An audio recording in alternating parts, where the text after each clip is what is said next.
Previously on the Beam Chronicles. Customs run much closer to Endako customs, or even English diplomacy. Yeah, we get it. You're a real badass. And to top it off, a fucking alien race name dropper, there's gotta be a way to get you back. There's not. Somebody stuck him in there in the first place. Whoever or whatever the hell that was can either stick him right back or hell, maybe pull him out so I can kill him. My father has led you to believe there is another Jingari warrior in our dungeons. The person I am looking for is Endako. Suck my Indico. They are fully an Endako in mind, body, and Dolrug. Vague. Dolrug. Strange. You don't seem to have a word for that. Until such time that I was triggered to emerge. Triggered? My consciousness could only permanently come to the forefront of his mind once he triggered the transference. How exactly did he do that? With an act of murder, of course. Before you attacked, did you tell all the people to get out? Yeah, Why? I don't know. He twitched a bit. I could have sworn, in the most unfathomable and sensational way, an uncanny flash of yellow danced through his eyes. I'm gonna do for you what nobody ever did for me. I'm gonna get your light back. These are the Beam Chronicles, with your host, MJ Dooney. Book 3, Cataclysm. Chapter 23, Charlie Shayde.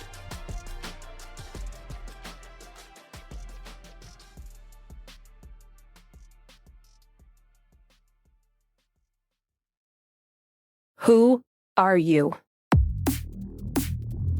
I coldly asked, gripping both thundersticks in tight fists held at my sides. He held up his arms in submissive retreat. I already told you I'm a friend. Gotta do better than that, I replied, firmly shaking my head. And we don't have a lot of time to mess around here. Mo. Okay? My name is Mo. For some reason, I highly doubt your name is Mo. Well, sorry, but it is. Are you a Jingari? No. Are you the other one? Indigo or something? Endako, and no, I'm not that either. I'm an We're from the same dimension as the Jingari and the Endako, but all three are drastically different species. Have you maybe heard of us from Questopo or something? Maybe. He might have said that word, like once. I honestly don't remember. He tends to brag and I stop listening. He's infamously boastful, yeah. You probably only got a taste of it. His face suddenly lit up and he chuckled a little bit. Actually, this one time... No. I interrupted, jabbing one of the electromaces slightly closer to his face. This isn't story time. We're not buddies just because you say we are. Give me one good reason not to shock you dry and bury you. I haven't attacked you. I'm on my knees, assuring you that I'm here to play fair. What more do you want? I contemplated that question for a second. Give me Foom back. Why? You hate Tyler, don't you? Why did he look at me so hopefully? Yes. I mean, no. Well, okay, yes, but we just had a moment. I was starting to think about not hating him and Jackson trusted him. I don't. Admittedly, I mean, I can't trust him very far, but at least I know that much. You're a stranger. 10 minutes ago, if a stranger had come up to you, told you that he could help you save Jackson, wouldn't you have preferred that to working with Tyler Foon? I hesitated, again allowing my weapons to droop in my dumbfounded state. The question seemed so impossibly lucky, so idealistic, head in the clouds stupid, I barely managed to mumble it. You're saying you know how to save Jackson. He nodded. Look, you seem like the sort of person who doesn't like people, and Tyler, in my head, he agrees pretty adamantly with that quick assessment, but I need you to take a risk on me, because I'm a stranger, yeah, but I can help you in a way that Tyler can't. That super noble but totally unsubstantiated promise he granted you just before I got triggered, saving Jackson, getting you your light back, it was emotional, heartfelt, I'd go so far as beautiful, but he had no way to follow through on it. Conveniently, I actually might. Might? I'm pretty sure I can help him. With you helping me, I can help him.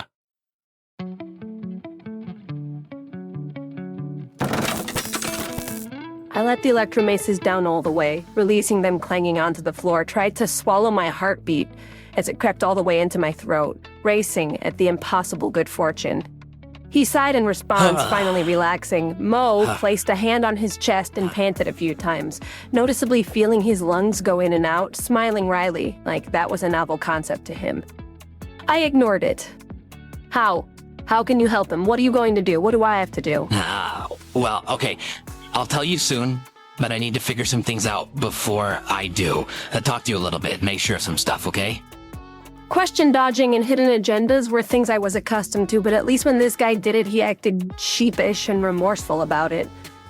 I cut him slack, let him have his privacy for now, because what he'd promised me in exchange was too sweet.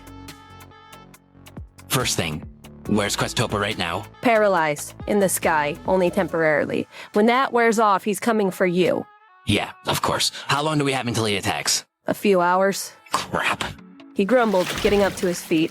Not much time, and I got a lot to talk about. There's a backstory here you should probably know before we go jumping into this. I promise I'll explain everything eventually, Charlie. Who Questopo is to me, why he and I are here, and how, what I'm gonna attempt to do to him, all of that. But first, and sorry to be this annoying, but, any chance I could get some more water? See, like, an Enum's natural state is, like, perfectly liquid. I'm not really used to this meaty-ass body. I was still skeptical, wasn't entirely sure I believed anything he said. Honestly, the only reason I'd found Mo in the first place was because of a forecast, and no matter how intensely Howie insisted otherwise, that meant profit led me to him. Were this Foon, even after he agreed to help me, I doubt I would have allowed him open access to the ocean, yet somehow I was reluctantly going to let this powerful, dangerous alien mystery have that luxury. And why? Honestly, it wasn't that hard to figure out. It boiled down to one simple fact. He told me he had a way to save Jackson. Even if it was bullshit, it was better than what anyone else had given me. All I wanted from the very beginning. It was precisely the thing I'd sacrificed everything for. And just the outside chance that this bizarre character could give it to me was worth the risk. What else was there to lose, anyway? He was tough to group out of there, given that he'd already taken on a significant amount of water, thus grossly increasing his mass. Furthermore, I'd spent very little time sixing Tyler Foon over the years, but I'd also gotten pretty good during my 2-year solitary hiatus at cold turkey grouping objects I'd never seen before. Never attempted it on a person, but Mo was only barely still a person by that point, mostly just water. I did my best anyway, sixing him up as thoroughly and quickly as I could before grabbing his shoulder and taking us both out of the tomb, back up to the surface. And I briefly panicked once we were assembled because I was certain I'd regrouped him just slightly wrong. But then that automatic liquid invulnerability he picked up in his absorbed state kicked in, healing off the discrepancies. In a way, in spite of his impossibly high density, he was the easiest person I'd ever grouped, save maybe myself. I just had to get him close to back together, and he'd handle the rest. As I watched him beaming excitedly, stepping slowly, exhaustively into the shallow shores of the Atlantic until he was submerged up to his waist, I thought about how twice Ava fought tooth and nail to keep Foon from getting exactly to the place I had taken him.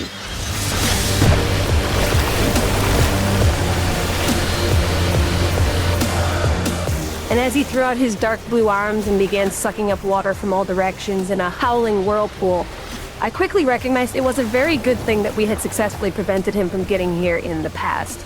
Mo drank the ocean like a fucking juice box. As the vortex got wider and wider, he began spinning around and sank, his body consuming every drop of liquid that impacted it, quickly draining all color from him, except the 2 glimmering golden orbs in the approximate position of his eyes. Soon I couldn't even six where he began and where the ocean ended, only had the faintest notions that surely he was somewhere within the 30-foot cyclone whipping around with the blaring wild yet somehow simultaneously gorgeous madness. It was as ferocious and Goliath as the last time Sydney and I fought Foon when he turned into a full hurricane and almost finished us off. But then at the same time it was gentler, more organized, less raging. Foon's hydrokinesis always felt like it was just on the brink of reckless catastrophe. Like even he wasn't perfectly sure what he was doing. But Mo's was so controlled, balanced, organized chaos. Kinda like Flurry.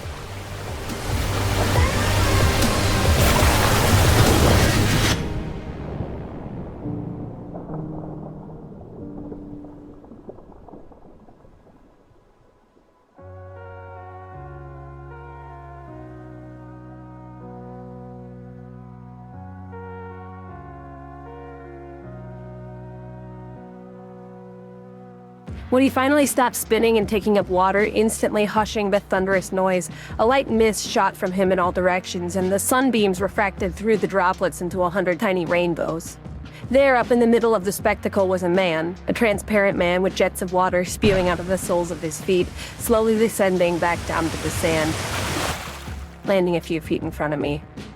Good enough? I rolled my eyes. Jingari, whatever, man. Bunch of theatrical attention whores. I should be slaked for a while, yeah. Thank you. His voice was slightly more warbly and reverby, but as soothing and pure as ever before. Now, if you'd like to go somewhere more private, I can start giving you the scoop. Sure, I shrugged without much thinking. He was significantly harder to group this second time, given the literal tons of additional water he'd taken in. But now that I knew it was just a matter of getting in the right ballpark and letting his regenerative nature do the rest, I grouped him pretty quickly. After we'd arrived at Howie's old office at HQ, it suddenly struck me that I'd left Prophet down in the catacombs. Whoops. Actually, no, never mind. Hilarious. I took advantage of the rare chance to snicker softly to myself. The thought put me in good enough spirits to make a light-hearted comment as I leaned against the wall, folding my arms. You picked a good world to get banished to, by the way. 75% water and all. Yeah, we actually keep an eye out for the lower realms that would potentially match our lavish lifestyles. He said, slinging his fully liquid body sideways into the chair nearest me. Yours is one of the best we've found. The only one that have actually used. It's got that rare perfect combination of water and, people to possess. Incidentally, we're a pretty peaceful bunch. We don't get punished very often. Trivia, I'm actually the second ever to get banished. And the first one, I still think was a touch too drastic of a punishment. It was all so peculiar. This friendly voice coming from a being that looked like my archfoe Tyler Foon, in his most terrifying form. But he had a strangely infectious way about him that caught me off guard, even with the horrors going on all around me. The world was coming to its literal end, at the hands of my best friend, the love of my life. I desperately needed to know what Mo could offer me to save him, but in spite of all of that, for some reason I still wanted to hear about the other banished What did he do? The other guy, the who got banished before you. Who, Poe? He pulled a prank on your buddy Questopo, actually, just after he stepped into power. Poe was kind of young at the time, interning at the Capitol building, and when Questopo came over for a diplomacy summit, Poe was dared to tie his tentacles to the back of his chair. He couldn't pass up the challenge, and Questopo was such a proud dick, he made a big fuss. Poe wouldn't apologize because he was an idiot, and leadership banished him to avoid the incident escalating. He was always a prankster, Poe. I'd call us friends, but I think we were more like acquaintances. Everybody thought they were friends with Poe. He was larger than life like that. Probably was sick of Umna anyway, ready to see something new. But yeah, I'm pretty sure when he got sent down, Poe picked this realm, and this planet too, for the water. You're not talking about Poseidon, are you? Maybe. Who's that? Ancient Greek deity, god of the sea? God of the sea. Ha! You know something that does sound like Poe. Do you know him? What was it? About Poseidon? Do you know where he is? Poe hated Questopo, obviously. He'd help us for sure. I smiled. No, he died forever ago, or maybe didn't even exist. He's kind of like a mythical figure in our culture. Mo nodded. Yeah, that makes sense. I think you'll find most of the paranormal or legendary things in your world are actually just banished beings from mine.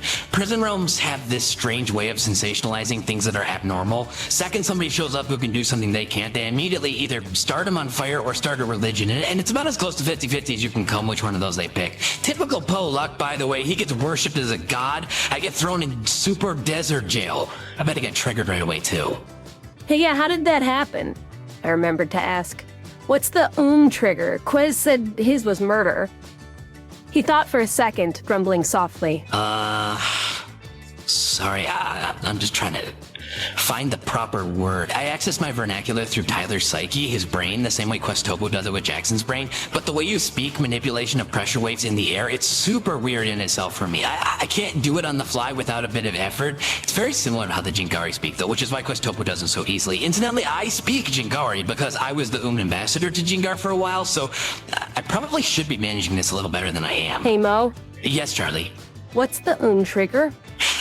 Sorry. He laughed, waving his hands around above his head in a gesture to clear the slate. Found the word. Our trigger is compassion. Genuine, selfless compassion. Says something about humankind, by the way, that the murder trigger got thrown before the compassion trigger. Yeah, right. More like says something about Tyler Foon. He had his powers for what, 5 years? He never had an unselfish moment until the end of the world? Don't get me wrong. I'm glad he finally did, but you really shouldn't judge all of humanity on an evil shithead like Foon. Mo glanced away briefly, visibly irked, and tried to shake it off, but apparently couldn't. He turned to face me again, scolding softly. I know you two have history, but please don't belittle the moment you shared as anything less than a miracle. Genuine human altruism is a lot rarer than you think. Everything he said was truthful from the heart, and I know because I wouldn't be here if he was being deceitful. You shouldn't be so harsh to him. You have no idea what he's been through or how far he's come. Needless to say, it pissed me off, being talked down to like I was the bully instead of the murdering, lying psychopath. And in my gulled state, it suddenly dawned on me how much time we were wasting talking about Poseidon and the nugget of good buried 10,000 tons of rot deep within Foon's soul. What are we doing anyway? Why are we just sitting here talking? Why don't we go get Questopo right now? We could, I suppose. But the longer I wait, the more accustomed I get to this body. Even now, fully hydrated, it's still kind of awkward for me. I'd rather take my time, get as close to full strength as I can, wait for Questopo to come to me. Besides, why start fighting before we have to? Because element of surprise?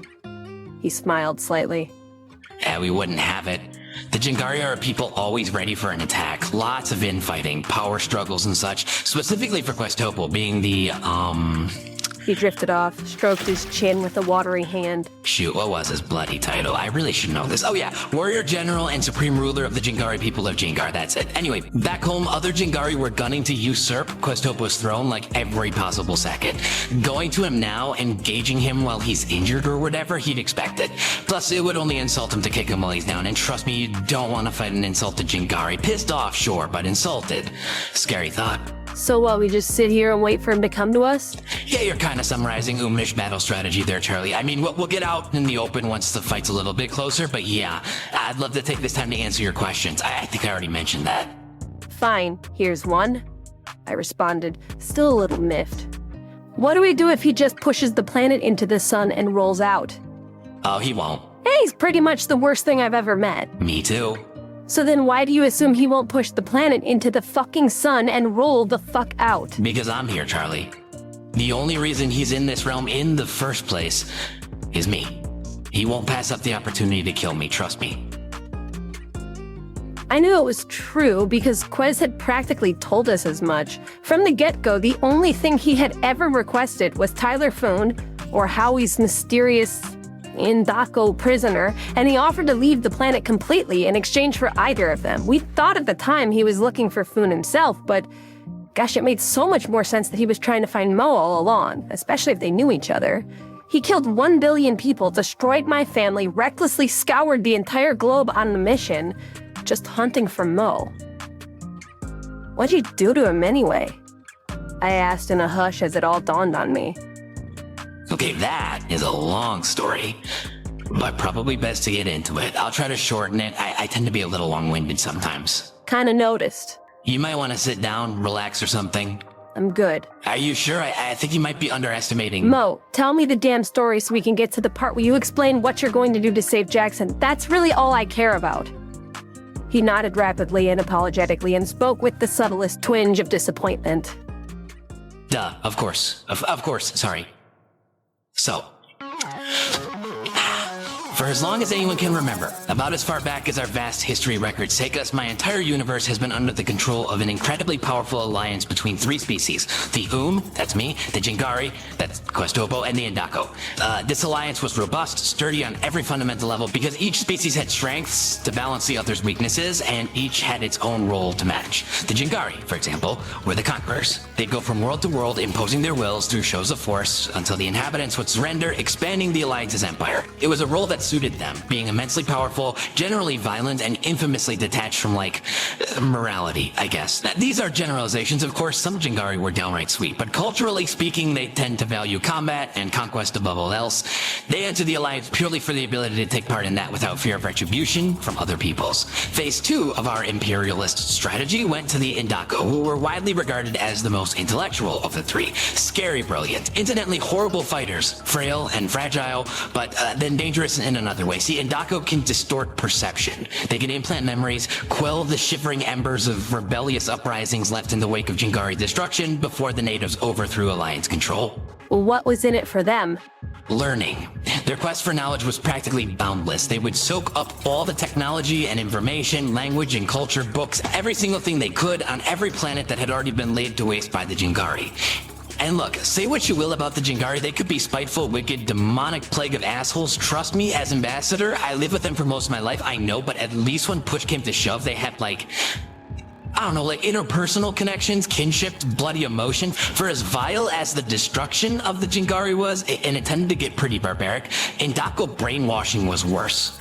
By the time they got through scavenging the planet for facts and data, squashing insurrections with mind control, it was a totally steamrolled graveyard. Physically, mentally, everything was wrecked oblivion. That's when we came in, the to build the civilization back up from the rubble. We were the diplomats, the friendly, empathetic, final phase. We'd reinstate the government, get the natives involved, establish strong relationships for trade and commerce, military support, future technologies, taxes, all of that. We were the glue. Without us, the empire would just be a sequence of crumbling, vanquished rocks left in the wake of the Jingari devastation and Indako desolation. Jingari conquered, Indako harvested, rebuilt, kept control.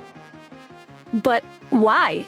I asked. Somewhat disappointed that a peaceful people like the would participate in such a jingoistic system, even if it was pan-dimensional and thus none of my concern. What was in it for you guys? Honestly, we just needed the resources, specifically the water.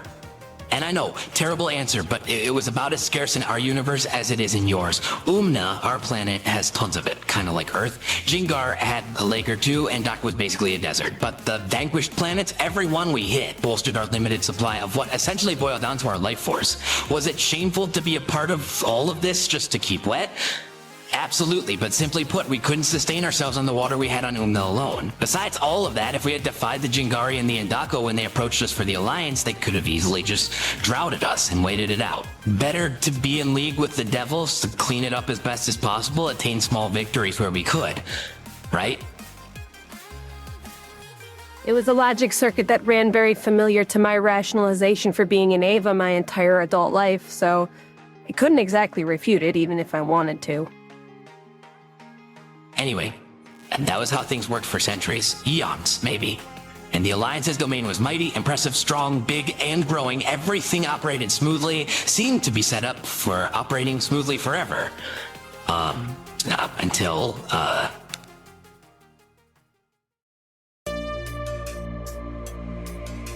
Questopo happened. I finished his sentence for him. Pretty much, yeah. Man, I remember the day I met him, right after he took power. I knew he was going places. Fierce warrior, total bulldog. Ambition like you wouldn't believe. They actually had to call a high council meeting between the three species leaders, basically just to ask him to slow down. Because the Indako and the couldn't keep up with his rate of destruction. Questopo was the most ruthless, uncompromising badass in a history of leaders whose sole purpose in life was to wreak havoc and mayhem. He was the Jingari warrior general and supreme ruler you named if you could only name one Jingari warrior general and supreme ruler, and all by an age younger than most of them took command in the first place. Everyone who knew him knew Questopo was all about his legacy, being remembered as the greatest of all time. I think honestly, he already had that sewn up. The trouble was, nobody cared. And therein lies the great tragedy of the Jingari people. They live large, ride hard, die young. So from the perspective of my people, who have much longer life cycles, heaven forbid the Indako, who are practically immortal, any one Jingari general is just the latest in a long line of spastic, deranged, bloodthirsty, hyperactive tyrants. Days away from some other spastic, deranged, bloodthirsty, hyperactive tyrant beheading him and taking command. Questopo was truly a beast, none would deny it, but even if he lived a full life, died of old age, he'd be one of 1,000 Jingari leaders. No matter how hard he tried to differentiate him from the generals of yore, it was futile. Do you remember the most annoying fly you ever encountered in your life? So why would any Endako remember Questopo? That was what did it.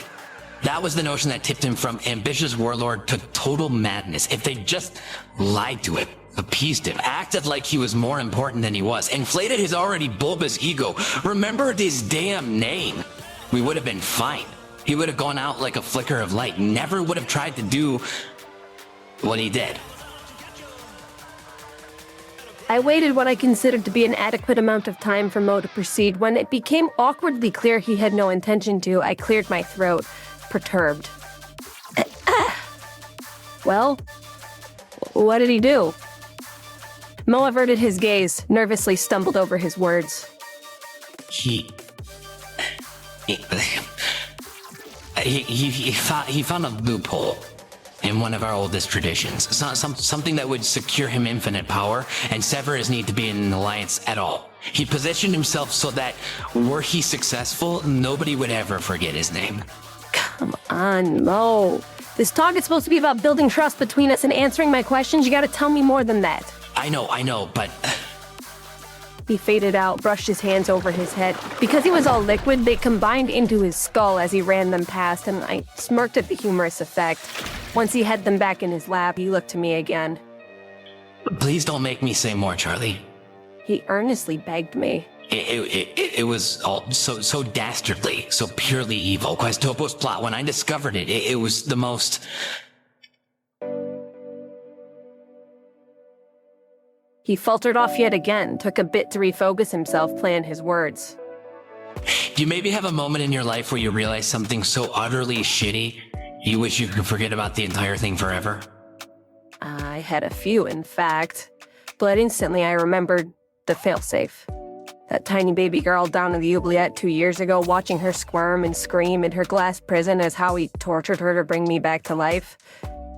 And then Sydney's sister, the girl I killed to save Maria before any of it started. Yeah, I do. I answered him, suppressing my own shocking, horrific revelations. I get it. You don't have to say anything else. Thank you. Truly. But Mo, you still haven't told me what you did to make him hate you so much. Right. He distractedly shook his head, plunging back into his tale. Well, okay, I guess the short of it is, I got in the way.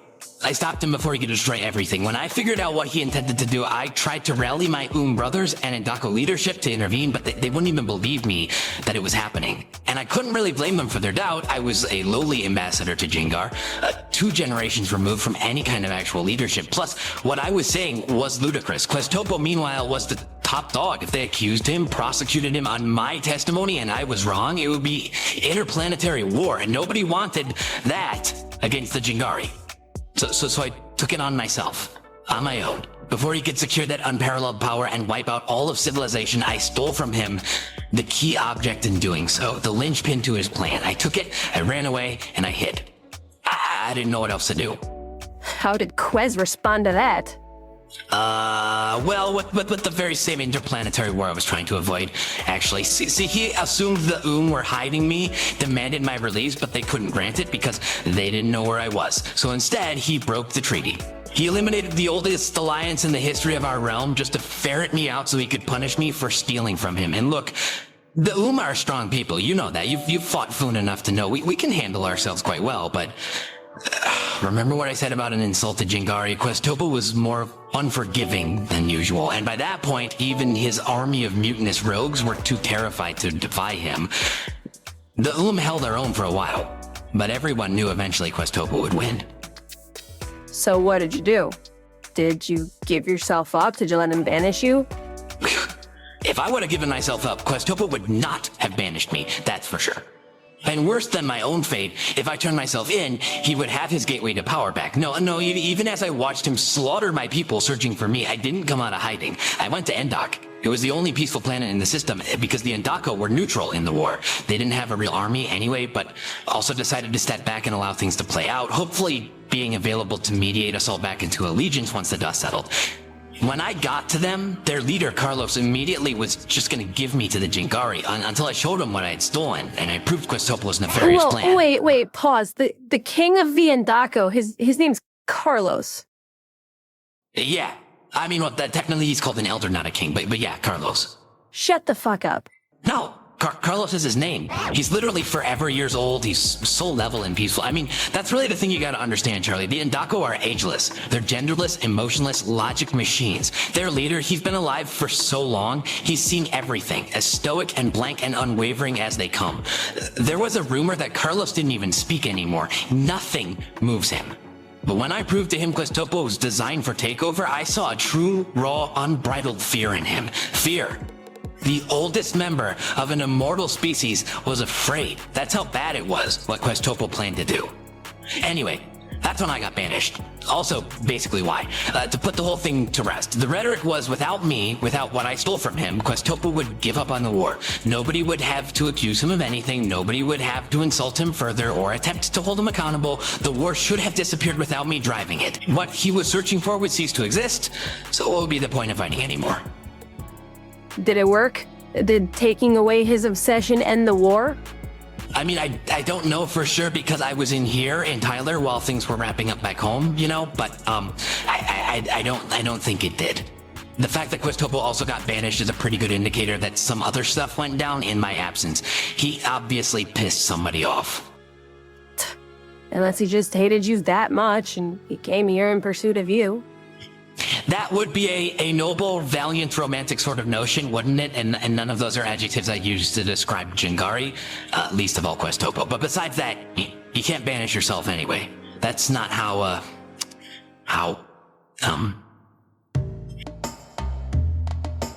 He froze up again, groaning softly as his mouth hung just slightly open.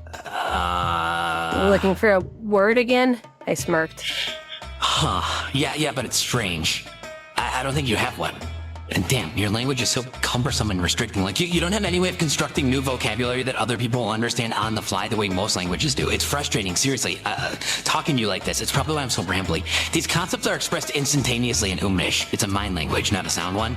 But your body doesn't have the right organs, I guess, to pull that off. Little focus, Mo. You were talking about something we don't have a word for, the reason Questopo couldn't have banished himself. Right, my bad. The weird liquidy creature palmed his forehead and briefly again, his hand joined with his face. I'm just trying to articulate it, you know? Like I said, we communicate telepathically on Umna, so it takes a while to figure out how to do it, like a thought that doesn't have any words attributed to it and apply a single word. As an ambassador in Jingari, I used to do this shit on the daily. I'd make up words in Jingari, because as I mentioned, they talk a lot like you guys do, sound and stuff, formal language, but their language is so much more versatile, it's not even hard to... No, I didn't invent English, okay? I can't really help you. Sorry, I'm really easily distracted. Yeah, I kinda noticed. Okay, we're at construction time. Let's go with... Nope, not that, sorry. This is even tougher than I thought. Dang, how about... Yeah. No, but wait, you can't do that, can you? Nope. Okay, how about, Dolrog? That sounds good, right? Kind of wordish. Is it a word? I had a vague, fuzzy memory of Questopo maybe using this exact word once before, but I wasn't sure enough about it to divulge this information to Mo, disrupt his fickle train of thought one more time. It's not one yet, but we can use it, sure. Dolrog, what's it mean? Hard to explain. The closest you guys have to it is soul, or maybe spirit, being, psyche, or quintessence. But see, none of those are right because they're all so... He lifted his liquid appendages, wiggling his fingers in the air. Mystical, right? Metaphysical, unscientific. They aren't hard energy, you can't detect them. Where I come from, Dolrogs are just as much of a sure thing as bodies or minds. With the right amount of training, a buttload of meditating and finding balance, you can see them, you can read them, you can know everything there is to know about a person by them. A Dolrog's like a guy's core being, who they are, what they feel, when they feel it. Y'all have them, humans, just very faint, very well hidden in this dimension by all the hard, brusque physicality of it. Honestly, sorry, I'm getting sidetracked again, but I've been wanting to ask, do you ever feel like this whole realm is, like, gratingly sharp? I'm pretty accustomed to it, I guess.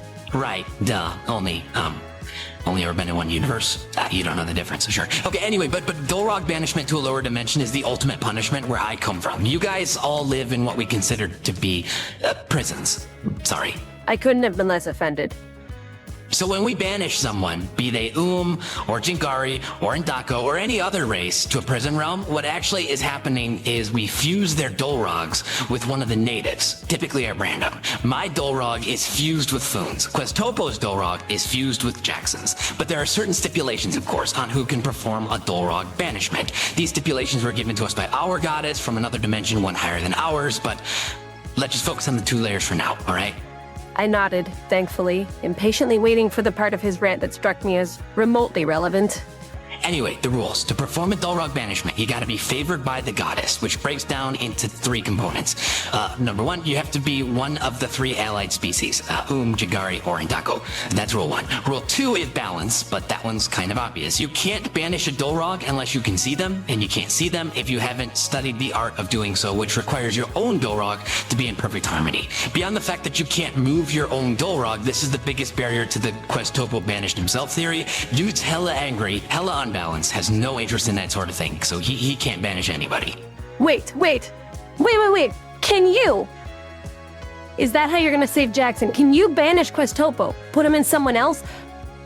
All his meandering inanity might have actually been worth sitting through. Yes and no, just let me finish. Easier said than done. Anyway, the last rule. In order to banish a Dolrog, you gotta be royalty, or more modernly, in leadership. This presents challenges, especially for us. See, Jingari succeed each other by combat, but usually this leads to dynasties of strong families who just keep winning anyway, so the rights of banishment pass down through the bloodline. In Ndako have straight succession, for 1, and they practically never die, for 2, so things go pretty smoothly there as well. But for the we're democratic. And every time we elect a new president, he has to get imbued with the power to banish Dolrogs. So for example, my grandpa was president. Therefore, he could banish Dolrogs, even though he never did. But my dad was just an ambassador like me, so not technical right to banish anyone, but he had the capacity to do so by genetics, just because his dad could. Technically, he was a clone of my grandpa because our species only reproduces sexually every 3rd generation. That detail's not really important right now, except that it prevents this special banishment ability from getting diluted out quickly. I had 2 parents, which means my Dolrog influence power is less than my dad's or my grandpa's, but it's there. Basically what I'm saying in my crazy roundabout way is this. I got some lingering bit of power in me, and I've studied the process out of bored interest. I'm decently prepared. I can see Dolrogs, because I've been sitting in Tyler's head for years, resolving my inner turmoil and whatnot, and I can manipulate them slightly thanks to my grandpa. So... With sufficient time and focus, I can probably shut Questopo down. Are you so fucking for real, Mo? Now bear in mind, I can't actually take him out of Jackson. Their Dolrogs are intertwined too intricately at this point. Yanking Questopo out would kill them both, and it would leave this empty husk. But you can put him back! I couldn't disguise the unbridled exhilaration in my voice, not that I really tried to. You can re-banish Questopo into Jackson. Mo winced. Maybe. Kind of. Slow down, though. I don't want to oversell myself and have you be disappointed if it doesn't pan out. Just to reiterate here, I'm not supposed to be able to do it. The only reason I have some ability to is an accidental inheritance of half of it, and even considering that, I've never done it before. Don't call this a win just yet, okay? It's sort of like you need it chopped on a tree and you're celebrating about finding a guy with a dull knife. Yeah, because I spent 2 weeks trying to do it with a fucking spoon. But I need to make sure you understand, Charlie. This endeavor, suppressing any Dolrog, it takes time, energy, and concentration. It's a process, and this Dolrog, Questopo's Dolrog, is gonna be all the worse. First of all, he's very powerful. He won't go down quietly. He knows what it feels like. He'll be able to resist it. We basically gotta ground him before I can do anything. That won't be a problem. You and I together can handle him, pin him, give you time to work. Mo continued to insist against me to illustrate our uphill battle. Even if I get Questopo down and back into suppression, I can't push him very deep. I can't lock him away like Carlos did. I simply don't have the power. He'll be right at the surface, and when I get him out of control, Jackson will still have to claim the driver's seat again, fight him off. He has to struggle for it. That won't be a problem either. Jackson is stronger than he is. And assuming all of that goes off, assuming we fight Questopo into submission, hold him long enough for me to perform this miracle action I've never done, get Questopo's Dolrog deep enough for Jackson to crawl into power, and assuming Jackson is even bothering to pay attention enough to realize the opportunity, assuming all of that, Questopo is still not going to be... Mo, I got it, okay? It's gonna be tough, but I didn't expect we'd get out of this big of a mess without getting a little messy. That'll suck.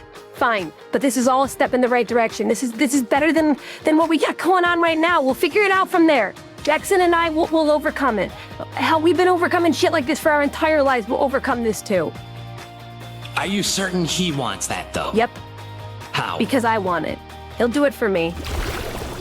Mo violently shook his head back and forth. Not good enough. I need you to convince me, Charlie. I need you to make me believe that Jackson and you will battle through this with as much intensity and ferocity as Questopo will have when he's gunning to kill me. That's the whole reason I told you our history. I wanted to give you the backstory, the context, to ensure you understood the level of fervor you're gonna have to match. He crumbled an empire older than time itself, led a slaughter genocide against his former allies, sacrificed his reign, his power, everything, trying to find me, to take back what I took from him. I need you to know how badly he wants me dead, so that you recognize you have to want it more to come out on top. Can you do it? Can Jackson do it? Yes.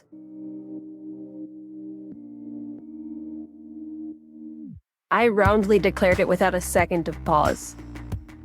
Bet it all on us, Mo. Fuck Questopo. You want to see some real fire? You want to see someone really fight for something with absolutely everything they got, until their body collapses and their mind fails them, until they're nothing but blazing hot numbness all the way to the bitter end of the universe and then beyond it. If you want to see someone battle with every single ounce of themselves and a few ounces they found somewhere else, ask Jackson to fight for me.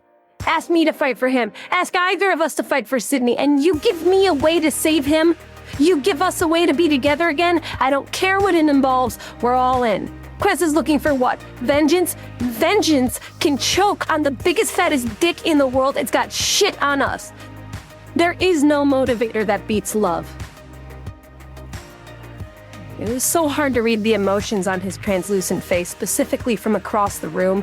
Traditional facial cues were only barely available to me, but there was something about the way the golden orbs that were his eyes twinkled that dictated his satisfaction with my answer. Yep. He replied simply, softly, knowingly, but with a twinge of reminiscence too tragic to pry into. Yep, I tend to agree. Glad we're on the same page here, Charlie. Glad to see it'll be worth my while to follow through on Tyler's promise. Let's do it. Let's save him. I was so pumped. My stomach felt like it was a nuclear reactor. My light was coming back. Mo got up from his seat, paced over to me, rubbing his chin and contemplating something heavily. Now, we should probably hammer out some battle strategies, maybe discuss what we're going to do if we're successful getting Jackson back, to help him with Questopo still in his head and all. Not to get ahead of ourselves. I was jittery with anticipation by this point, almost matching his chaotically short attention span. Right, sure. Well, if we get him into some feeble form of control, we can at least sedate him. Jackson would let us get the needle in, let the chemical work before Quez extracted it. I guess we should probably keep him knocked out until we make some more Ajax and build him a special containment cell. At least that way, if any spurts of Questopo come up, we'd have him locked into one room, save him from doing any more destruction. Wait, sorry, slow down a minute. What's Ajax? Oh, it's a material we discovered that's immune to his telekinesis. That exists? Mo seemed legitimately dumbfounded. Yeah, it's kind of impossible to make, though, I grumbled. I was quickly realizing how much I'd have to lean on all of my least favorite people in the coming weeks. Tyler Foon, sort of, was going to help me take Questopo down, after which I'd need profit and beam resources to keep Jackson unconscious and contained, and finally, Enzo Skelton to whip up more Ajax to secure him for good. 3 of my 4 least favorite people. At least I didn't need Peter Cranston for anything. And at least I'd be using them to get my favorite person back. Strange.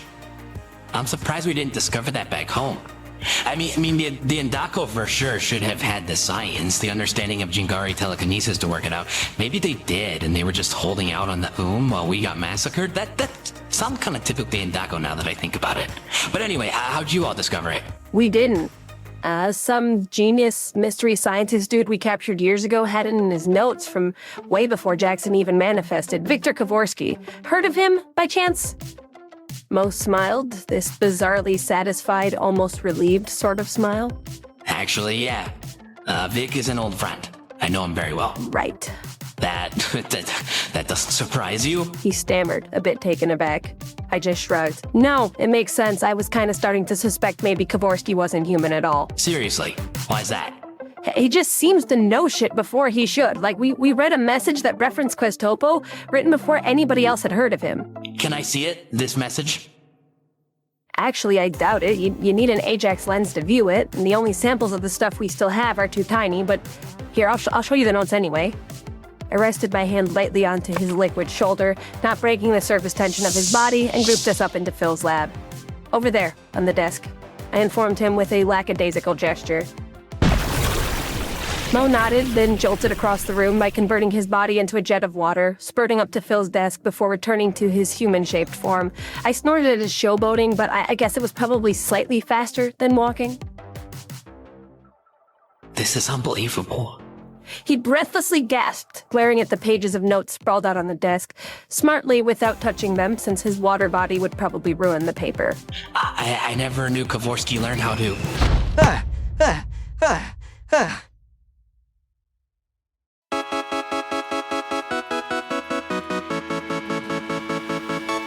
I never did get to discover what Mo was muttering about. Suddenly, Phil burst into the lab from the stairwell, slamming the door behind him and bracing his back against it. He panted for breath, gritting his teeth as the beam agents hot on his heels banged against the door. After several unsuccessful pounds, they relented, probably to get a battering ram, and Phil wiped the sweat off his forehead, temporarily relieved. He spun around to start activating the locks when he finally noticed Mo and I standing in the room, and his eyes widened. Charlie? Is that Foon? Phil, what the hell's going on? Ha! You old bull idiot! He shouted in unbridled, deranged joy, eyes skipping around, twitching. I was actually just looking for you. That's why I was running from those guys. I wanted to tell you that... But he was interrupted by the guards, agents from medical security finally ramming the door hard enough to knock Phil out of the way. They brusquely and angrily snatched him off the floor, tried to drag him out. Charlie! He exclaimed, crying and laughing like a total lunatic and kicking his feet as they hooked him under the armpits. No! Go away, you assholes! Charlie, tell him to... Put him down! I insisted, stepping toward them. Let him go, now.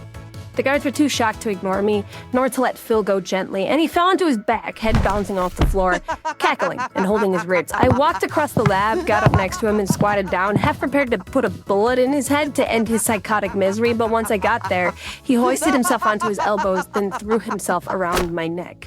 Charlie, he's alive! He's alive! Oh my God. Could it really be true? Phil? Who's alive? I knew. I already knew, but I wanted to hear him say the name, put any doubt to bed. My heart was fluttering in my throat just anticipating it. Sydney! Sydney's alive! He's alive and stable! You're sure? You confirmed it yourself. I sure fucking did. He's gonna be okay, Charlie. Sydney's gonna be okay! I wasn't a hugger. And Phil was far from my favorite person, but in that moment with those words, there was literally nothing in the universe that could have stopped me from throwing my arms around him, pulling him as tightly to me as I could, laughing and crying at once like a lunatic, like a maniac. Fuck if I cared at all. Sydney was alive. I had Mo to help me save Jackson. Holy fucking shit. Was this all possibly actually going to end with the three of us together?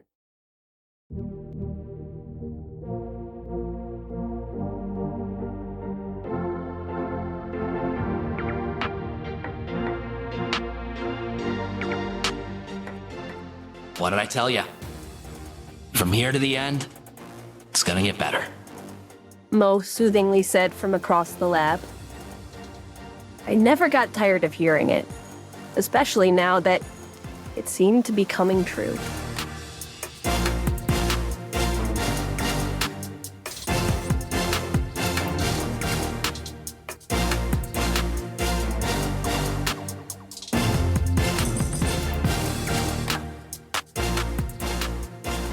Thank you for listening to the Beam Chronicles, a fiction podcast written and produced by me, MJ Dooney.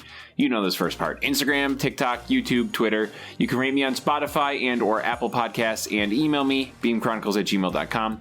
You can also send me a donation on Buy Me a Coffee by clicking support the show in the episode description. I'm going to keep this one short because this episode was already long and it took me too long to edit it. There are 5 episodes left in Book 3, 4 for Charlie, then an epilogue. The next chapter in particular is like incredibly dense and action-packed, and I really don't know if I'm going to finish it by next week. So if I take an extra week, no, it's because I really wanted it to be polished and good. Nobody's ever like yelled at me for missing a week when my life gets busy. I still kind of feel bad about it. I am but one humble storyteller throwing all of this together by his lonesome. All music and sound effects were sourced from the Epidemic Sound Library. Special thanks to Janet Shasha for creating the cover art for the show. Find her on Instagram at ChiliBeatArt, and thanks again for listening.